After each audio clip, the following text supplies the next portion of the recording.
इंसान या लड़का हो या मर्द हो, वो किसी लड़की या किसी गर्लफ्रेंड या अपनी बीवी के पास जाते हैं तो जाते समय वो ये सोचते हैं कि अगर हमारे पास यौन शक्ति थोड़ा ज़्यादा रहता तो हम थोड़ा और इंटरटेनमेंट करते, थोड़ा और उसके साथ मस्ती करते और थोड़ी और संबंध उसके साथ बनाते और समय बिताते। बढ़ाने के लिए कुछ सेक्स पावर की गोलियां खाते हैं जिससे उनकी यौन शक्ति जो हो कि वो ज़्यादा देर तक रहे और उसके बॉडी में उत्तेजना बढ़े और वो ज़्यादा देर तक वो अपने पार्टनर को खुश कर पाए। इसी के लिए वो लोग कुछ मेडिकल से या कुछ दवाइयाँ लेते हैं और खाते हैं। बदलने के बाद उसका जो प्रेमिका होती है और उसके साथ खूनी खेल हो जाता है। ये घटना जानना आपके लिए बहुत ही आवश्यक है क्योंकि कहीं आप भी ऐसा गलतियां तो नहीं करते हैं। तो चलिए चलते हैं और जानते हैं पूरा मामला। वीडियो में आगे बढ़ने से पहले आप मेरा परिचय जान लीजिए। आप देख रहे हैं क्राइम संस्थक और मैं आपके साथ आर के गुप्ता। अगर आप हमारे इस वीडियो को यूट्यूब चैनल पर देख रहे हैं तो चैनल को सब्सक्राइब कर लीजिएगा और हमारे फेसबुक पेज पे देख रहे हैं तो फेसबुक पेज को फॉलो कर लीजिएगा। ऐसा ही एक युवक करता है, वो कुछ दवाइयाँ खाकर अपने गर्लफ्रेंड के पास जाता है और गर्लफ्रेंड के जाने के बाद उसके साथ संबंध बनाता है और संबंध बनाते समय उसके हसीन पल जो होता है वो एकदम मातम में बदल जाता है। तो ये घटना उत्तर प्रदेश की उन्नाव की सदरपुर क्षेत्र की है। वहां के रहने वाले कामनी थी जिसकी उम्र 19 साल की थी और कामनी के फैमिली में उसके माता पिता और उसके 2 छोटे छोटे भाई थे।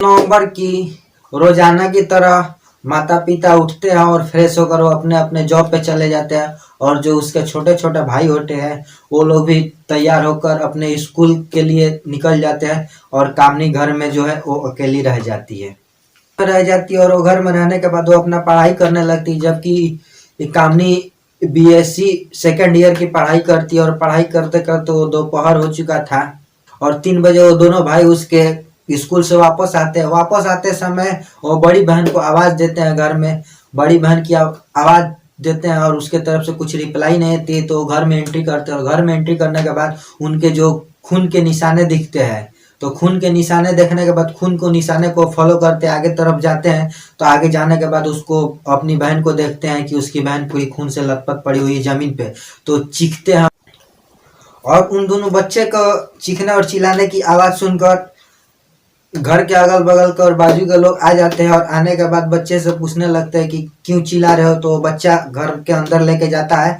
तो घर के अंदर गांव वाले जाते हैं तो देखते हैं कि कामनी एकदम खून से लथपथ पड़ी है बेहोशी हालत में। तो लोग तुरंत पुलिस को फोन करते हैं और पुलिस वहां पे आती है। पुलिस आने के बाद वो घटना स्थल को देखती है। घटना स्थल को देखने के बाद पुलिस भी हैरान हो जाती है और हैरान होने के बाद वो उनके माता पिता को कॉल करती है। माता पिता को कॉल करके बुलाती है और उनके माता पिता के आने के बाद उनके माता पिता और पुलिस उन कामनी को देखते हैं तो देखने के बाद पता चलता है कि इसकी हत्या की गई है और इसका जो है इसके साथ गैंग रेप किया गया है। ये चीज़ को पुलिस अनुमान लगाती है और इस चीज़ को डाउट करती है। जो कामनी का प्राइवेट पार्ट था, प्राइवेट पार्ट के ही रास्ते से उसके बॉडी का खून निकला हुआ था और खून निकलकर जो घर में बहा हुआ था और कामनी के बॉडी पर एक भी कपड़े नहीं थे, वो एकदम नग्न अवस्था में थी। पुलिस उसके माता पिता से पूछती है कि ये कैसे हुआ, तो उसके माता पिता को कुछ जानकारी नहीं था तो वो बोलते इसके बारे में मुझे पता नहीं है। लेकिन पुलिस एक चीज़ को नोटिस करती है, कामनी के जो गर्दन पे था वहाँ पे मेहंदी से एक लड़के का नाम लिखा हुआ था। लड़के का जो नाम लिखा हुआ था वो नाम था राम वरण गौतम और ये नामे पढ़कर पुलिस समझ जाती है कि प्रेम प्रसंगन का मामला है या प्यार का मामला है। ये बातें उसके फैमिली वालों से बोलती है तो उसका फैमिली वाले एक्सेप्ट नहीं करते, बोलते नहीं ऐसी हमारी लड़की नहीं थी, ऐसा तो हमने कभी देखा नहीं था। कामनी को फोन कर कामनी को टैब को पुलिस जब्त कर लेती है और जब्त करने के बाद वो माता पिता से पूछती है कि आपको किसी के ऊपर डाउट है, किसी के ऊपर शक है। तो उसके माता पिता बोलते हैं इसके बारे में मुझे किसी के ऊपर डाउट नहीं है और मुझे किसी के ऊपर शक नहीं है। पुलिस ने कामनी का फोन और जो टैब को जब्त किए थे उस फोन और टैब को लॉक तोड़ने के लिए भेज दिए थे और लॉक तोड़ने के लिए सिर्फ 2 दिन समय लगा। तो पुलिस उसकी फ़ोन को चेक करती है और चेक करते समय वो सोशल मीडिया व्हाट्सएप पे पहुंचती है। तो व्हाट्सएप पे पहुंचने के बाद वो देखती है कि उस पर रामकरण के पास जो एक नंबर था, जिसका जो नंबर रामकरण का था, वो रामकरण के पास काफ़ी समय से फ़ोन किया जाता था और फ़ोन करके उसको खुद वो अपने घर चैटिंग करने वाले को नंबर का ट्रेस किया जाता है। तो लोकेशन ट्रेस किया जाता है। तो लोकेशन ट्रेस करने के बाद वो लोकेशन सेम जहाँ पे कामनी थी वहीं का लोकेशन ट्रेस हो रहा था और दोनों लोकेशन एक ही जगह पर हो रहा था। तो पुलिस ये समझ जाती कि जो कुछ भी हुआ है यहीं पे हुआ और इसी घर में हुआ है। और पुलिस जो थी उस लड़के को गिरफ्तार कर लेती है और गिरफ्तार करने के बाद उससे पूछताछ करने लगती है कि आखिर ये सब कैसे हुआ और क्यों हुआ और तुम क्यों ऐसे किए। हमसे जब रिपोर्टें आता है तो रिपोर्ट से ये पता चलता है कि कामनी की जो मौत हुई है वो उसकी बच्चेदानी फटने से हुई है, क्योंकि बच्चेदानी फटने के बाद उसके शरीर का जितना ब्लड था सब बाहर आ गया था और उसके दिमाग पर जो जोड़ पड़ा था और दिमाग उसका हैंग कर गया था, इसी के कारण उसका मौत हो गया था। जब उस व्यक्ति से पूछताछ करता है तो पूछताछ करने के बाद वो लड़का बताता है कि कामनी से करीब 1 साल पहले उसकी दोस्ती हुई थी सोशल मीडिया के जरिए और वो लोग एक दूसरे से प्यार करते थे और वो लोग बातें चीतें करते थे और छुप छुप के कभी कभी मिला भी करते थे। तो कामनी ने मेरे पास व्हाट्सएप के जरिए चैटिंग की थी और मैसेज करके मुझे बुलाई थी और जब मैं कामनी से मिला उसके घर में तो अकेली थी और हम लोग की बातें चीतें होने लगी। शुरू होने के बाद हम लोग संबंध बनाए और संबंध बनाते समय कामनी की ब्लडिंग आना शुरू हो गया और ब्लडिंग आना शुरू हो गया तो हम घबरा गए। घबराने के बाद मैंने एक झोला छाप डॉक्टर के पास फ़ोन किया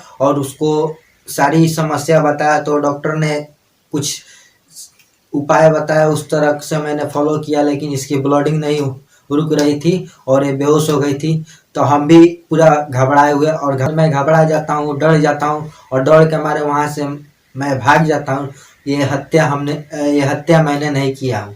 ये हत्या इस वजह से हो गया कि कामनी के पास आने से पहले मैंने कुछ मेडिसिन या कुछ सेक्स पावर की गोलियां खाई थी और अक्सर कामनी से मिला करते थे तो हमें टॉर्चर किया करती थी कि तुम्हारे अंदर यौन शक्ति नहीं है, तुम ज़्यादा देर तक नहीं रुक सकते हो। ऐसे ऐसे उसकी बातें सुनने के बाद मैंने कितनी बार इसके साथ गोलियां खाकर संबंध बनाया था।